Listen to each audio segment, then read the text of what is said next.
ڈر ہے چبا نہ جائے کلیجہ نکال کر، ڈر ہے چبا نہ جائے کلیجہ نکال کر، رہتے ہیں تیرے شہر میں ہندہ مزاج لوگ۔ صدر اسلام سے آج تک کفر اور اسلام کی جنگ رہی ہے، حق و باطل کی جنگ رہی ہے، حق و باطل کا مارکا رہا ہے۔ اب سمجھنا یہ ہے کہ حق کس طرف ہے اور باطل کس طرف ہے۔ سمجھنے والوں کے لیے واضح دلیل اور نشانیاں ہیں، نہ سمجھنے والوں کے لیے حق بھی باطل نظر آتی ہے۔ دیکھیں قرآن مجید میں اللہ سبحانہ و تعالیٰ ارشاد فرماتا ہے وَلَا تَلْبِسُوا الْحَقَّ بِالْبَاطِلِ، حق کو باطل کے ساتھ مت ملاؤ، حق کو باطل کے ساتھ مت ملاؤ، یہ قرآن کی واضح حکم ہے، اور یہ صدر اسلام سے آج تک یہ حکم جاری ہے۔ اور کچھ احمق اور کچھ نادان جن کی ابد ابجد اور جن کی نسلیں اسی نادانی میں گزری ہے، وہ نہ حق کو سمجھ سکے نہ ہی باطل کو سمجھ سکے۔ اسی لیے قرآن مجید کو فرقان کہا گیا ہے کہ اللہ سبحانہ و تعالیٰ نے قرآن کو فرقان کے نام سے اس لیے یاد کیا ہے تاکہ یہ حق و باطل کی پہچان کرواتی ہے۔ بس جس کا ایمان قرآن پر ہوگا وہ قرآنی اصولوں کے مطابق حق و باطل کو پہچان لے گا، چاہے وہ صدر اسلام میں ہو، چاہے صدر اسلام کے بعد ہو یا صدر اسلام سے پہلے کا یا آج کا مارکا ہو۔ کوئی بھی جنگ دو فرقوں کے درمیان جب ہوتی ہے تو دونوں حق پہ نہیں ہوتے، ایک حق پہ ہوتا ہے دوسرا باطل پہ ہوتا ہے، ایک حق کے لیے لڑتا ہے دوسرا باطل کے لیے لڑتا ہے، چاہے وہ کسی بھی ملک کا ہو، کسی بھی فرقے کا ہو، کسی بھی مسلک کا ہو۔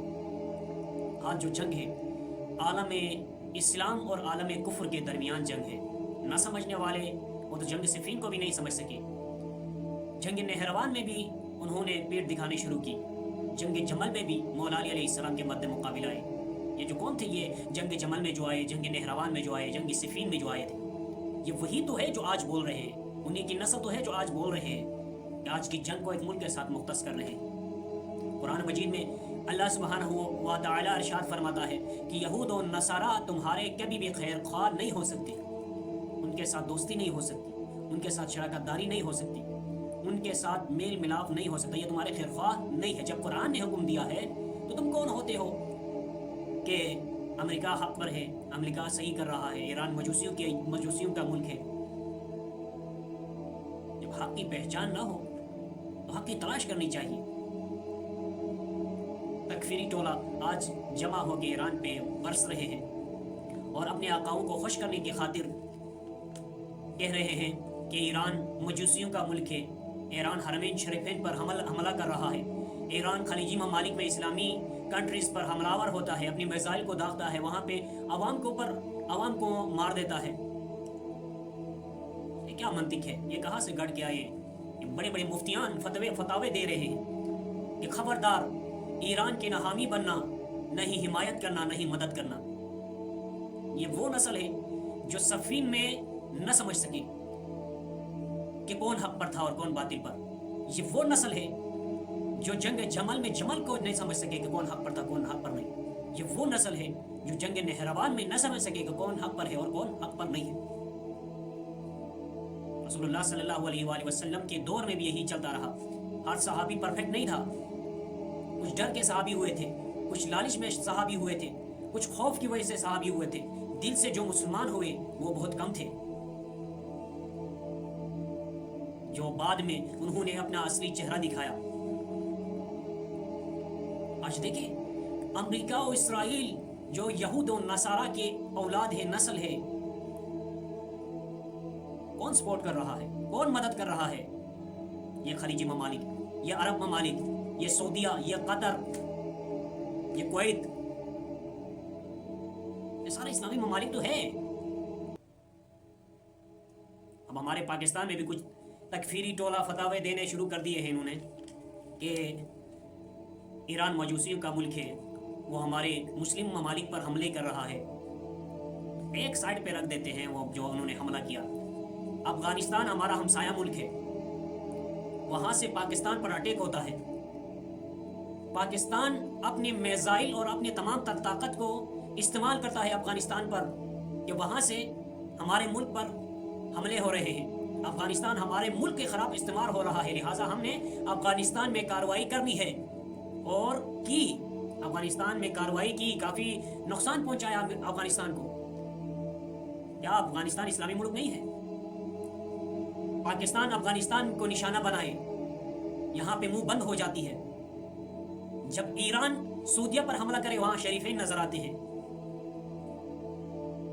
امریکہ کے اڈے شریفین ہو گئے، امریکہ وہاں سے اپنے اڈوں سے ایران پر حملہ کرے اور ایران خاموشی سے بیٹھا رہے، ان کے بچے ذبح ہو رہے ہو، ان کے اولادیں ذبح ہو رہے ہو، ان کے خواتین بیوہ ہو رہے ہو، ان کے اولادیں یتیم ہو رہے ہو، ان کے بچے شہید ہو رہے ہو، ان کے جنرل شہید ہو رہے ہو، ان کے سپریم لیڈر شہید ہو رہے ہو، اور وہ جو شہید کر رہے ہیں ان کے اڈے ہو خاموش رہیں گے؟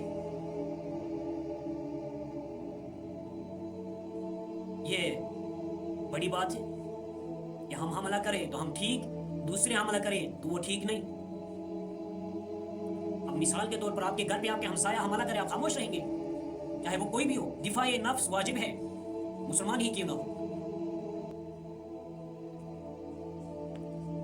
اب ثالثی کا دور ہے، لہٰذا کچھ نہ کہے، کیوں نہ کہے بھائی، یہاں پہ ثالثی کا دور نظر نہیں آتا افغانستان میں، افغانستان میں ثالثی نظر نہیں آیا۔ پھر کہتے ہیں اتنا ہی شوق ہے تو ایران چلے جائے۔ ٹھیک ہے، ہم اسلام کی خاطر محبت کرتے ہیں ایران سے، ایرانیوں سے، کیونکہ وہ مسلمان ہیں۔ تم جو محبت کرتے ہو اپنے آقاؤں کے ساتھ، امریکہ اور اسرائیل کے ساتھ، دفاع ہو کے وہاں پہ چلے جاؤ۔ جب تم اپنے آقاؤں کو خوش کرتے ہو اور ہمیں کہتے ہو کہ تم ایران چلے جاؤ، تو ہم تمہیں معاف کریں گے۔ اور بہت بڑے بڑے فتاوے گاڑے جا رہے ہیں کہ ایران سے امریکہ بہتر ہے، ایران نے پاکستان کے لیے کیا کیا ہے؟ امریکہ نے بہت سے کام پاکستان میں انجام دیے ہیں۔ اور احمقو، یہ قرآن کہتا ہے کہ تمہارا جتنا بھی تمہاری مدد کرے، یہود و نصارہ تمہارے خیر خواہ نہیں ہو سکتے۔ امام خمینی نے کیا خوب فرمایا تھا کہ امریکہ کی دشمنی سے، امریکہ کی دوستی سے ڈرو۔ امریکہ استعمال کرتا ہے، جس طرح دوسرے ممالک کے استعمال کر کے وینزویلا پر حملہ کیا، ان کے صدر کو وہاں سے اٹھایا اور ان کے تیر پر قابض ہو گیا۔ اب یہی کام اسرائیل نے کرنا ہے، اصفہان پر انہوں نے قبضہ کرنا ہے، اور اس پلاننگ کے تحت امریکہ کو شامل کر کے اور ان کے اتحادیوں کو شامل کر کے ایران پر چڑھائی کی، تو ایران خاموش رہیں گے، اپنی زمینوں کی دفاع نہیں کریں گے، اپنی نفوس کے دفاع نہیں کریں گے۔ سمجھنے والی بات ہے، نہ سمجھنے والوں کے لیے قرآن بھی پڑھ کے بھی نہیں سمجھ آتا، حافظ ہو کے بھی قرآن کو نہیں سمجھتا۔ قرآن کی حقیقت کیا ہے؟ قاری ہو کر بھی قرآن کو نہیں سمجھتا کہ قرآن میں کیا کہا جا رہا ہے۔ لمبی لمبی سوریں لگانے والوں کی ان سے پوچھو کہ قرآن میں کیا بیان ہو رہا ہے، بعض کو یہ بھی نہیں پتا ہوگا۔ بڑے فتاوے جاری کرتے ہیں کہ مسلمانوں سے بہتر ہے یہود کے گود میں جا کے بیٹھو، ان کے کھاؤ، ان کے پیو۔ اسلامی کنٹری میں آپ کا کیا کام ہے؟ صلی اللہ علیہ سیدنا محمد و آلہ